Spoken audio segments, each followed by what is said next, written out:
नोएडा के ओमैक्स सिटी में रहने वाला भाजपाई गुंडा आपको याद है, श्रीकांत त्यागी। उसके समर्थन में देश भर में महापंचायतें हो रही हैं। जंतर मंतर पर भी एक पंचायत हुई थी, अब नोएडा में एक पंचायत हुई है और सारे टीवी मीडिया वाले उनके पीछे माइक लेकर दौड़ रहे हैं। नमस्कार, मेरा नाम है धारण और स्वागत है आपका नेशनल दस्तक पर।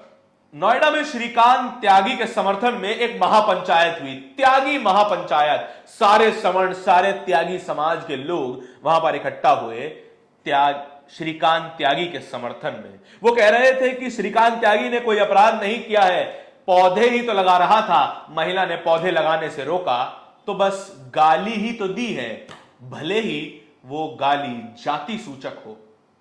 उसी महापंचायत में एक और व्यक्ति मिला, इंडिया टीवी के माइक पर ऐसी बात कही कि पूरे सवर्ण समाज को डूब मरना चाहिए।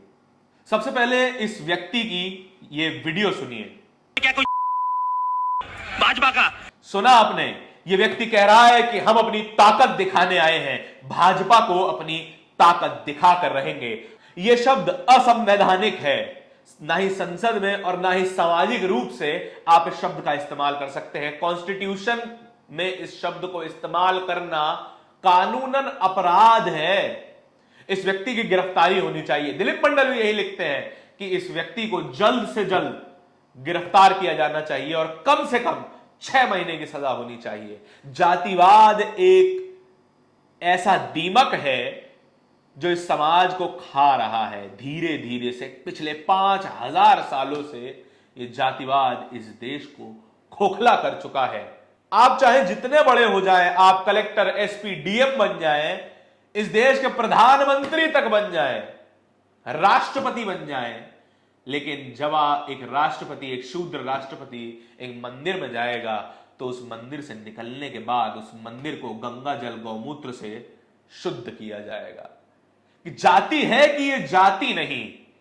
जाति आज तक इस देश में हत्याओं का कारण बन रही है। राजस्थान में लगातार, रोजाना, मध्य प्रदेश में भी और इस देश के हर एक राज्य में जाति से होने वाले, जाति के कारण होने वाले अपराध रोज सामने आते रहते हैं। ये लोग बच्चों तक को नहीं छोड़ते। इंद्र मेघवाल को आप जानते हैं, मास्टर ने महज एक थप्पड़ मारा था।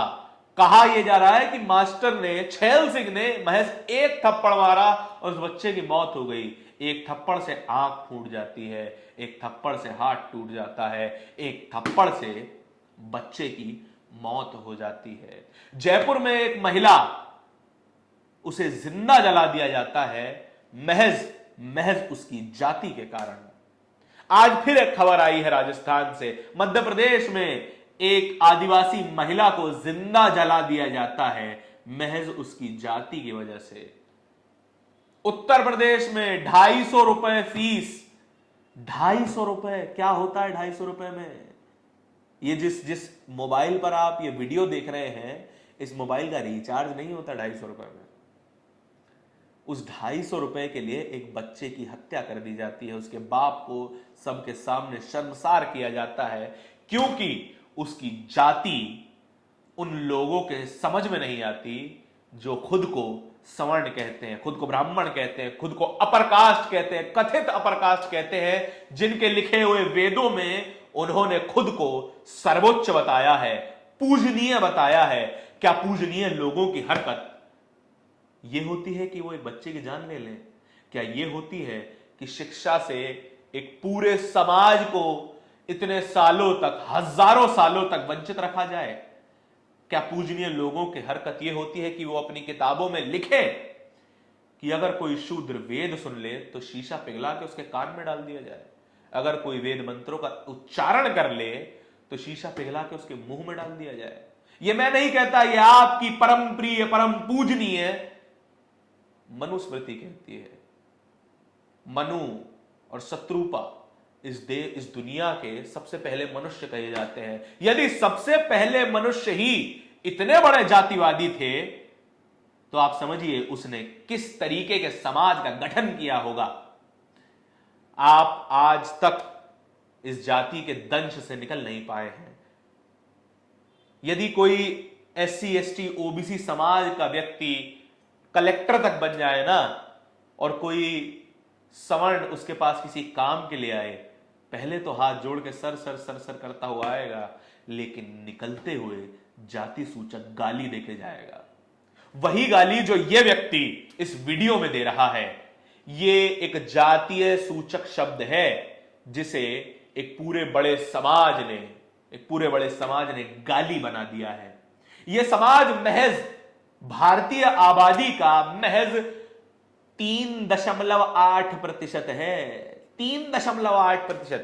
और यह सबसे नया डेटा है। सबसे नया डेटा कब है? सबसे नया डेटा जातीय जनगणना का मिलता है आपको 1930 में। अंग्रेजों ने कराई थी पहली बार जातीय जनगणना। अंग्रेज जिन्हें हम गाली देते हैं और जिन्होंने हमारा आर्थिक शोषण किया, लेकिन उन्होंने सामाजिक विकास किया।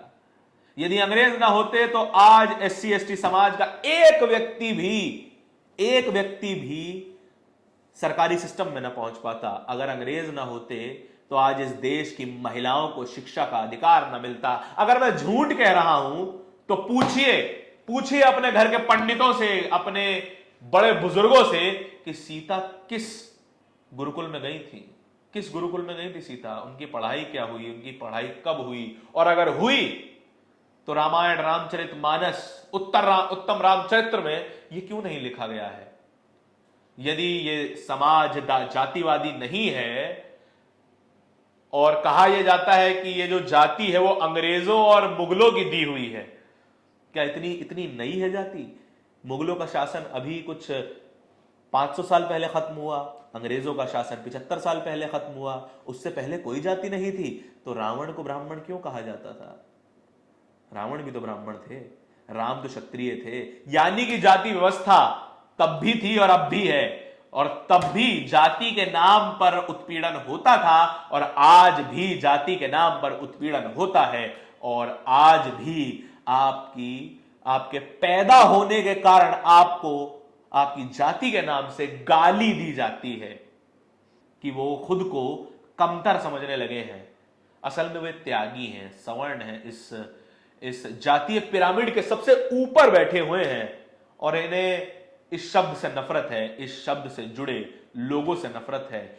इसीलिए वो उस व्यवस्था को वोट देते हैं जो इस व्यवस्था को बनाए रखना चाहती है, जातीय व्यवस्था को बनाए रखना चाहती है, जो चाहती है केवल अपर कास्ट के हाथ में ताकत रहे, जो चाहती है केवल ब्राह्मणों के हाथ में ताकत रहे। इसीलिए वो बड़े ही महीन तरीके से रिजर्वेशन को खत्म करने की कोशिश कर रहे हैं। यदि आपको जानना है कि एक व्यक्ति जातिवादी है कि नहीं है, और जो कहता है कि हम बड़े ही लिबरल हैं साहब, उससे सवाल कीजिए कि आप आरक्षण के समर्थन में हैं कि नहीं हैं। यदि वो हाँ बोले तो उसका थोड़ा विश्वास कर लीजिए, यदि ना बोले तो समझ जाइएगा उसके अंदर जातिवाद का कीड़ा घर कर चुका है। इस पूरे वीडियो के बारे में आपके क्या विचार हैं हमें जरूर बताइएगा, और देखते रहिए नेशनल दस्तक। धन्यवाद। नेशनल दस्तक की आपसे गुजारिश है कि अगर इसको बचाना चाहते हैं तो नेशनल दस्तक को सब्सक्राइब करने के लिए रेड कलर के सब्सक्राइब बटन को दबाएं, फिर बेल आइकन की घंटी दबाएं। नेशनल दस्तक को बचाने के लिए बहुत जरूरी है कि हर खबर को शेयर करें, लाइक करें, कमेंट जरूर करें।